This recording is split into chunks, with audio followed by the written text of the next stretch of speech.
त्यात अलमट्टी धरणाची उंची वाढू नये यासाठी समिती स्थापन करण्यात आलेली आहे असं मुख्यमंत्री देवेंद्र फडणवीस यांनी म्हटलं। अलमट्टीच्या उंची वाढवण्याच्या निर्णयाविरोधात सुप्रीम कोर्टामध्ये जाऊ असंही त्यांनी म्हटलंय। पश्चिम महाराष्ट्रामध्ये महापुराचे संकट येऊ देणार नाही अशी ग्वाही सुद्धा मुख्यमंत्री देवेंद्र फडणवीस यांनी दिली।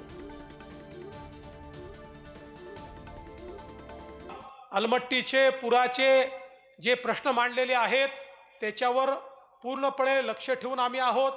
त्याची समिती आपण तयार केलेली आहे। त्या समितीचं काम अंतिम टप्प्यामध्ये आहे।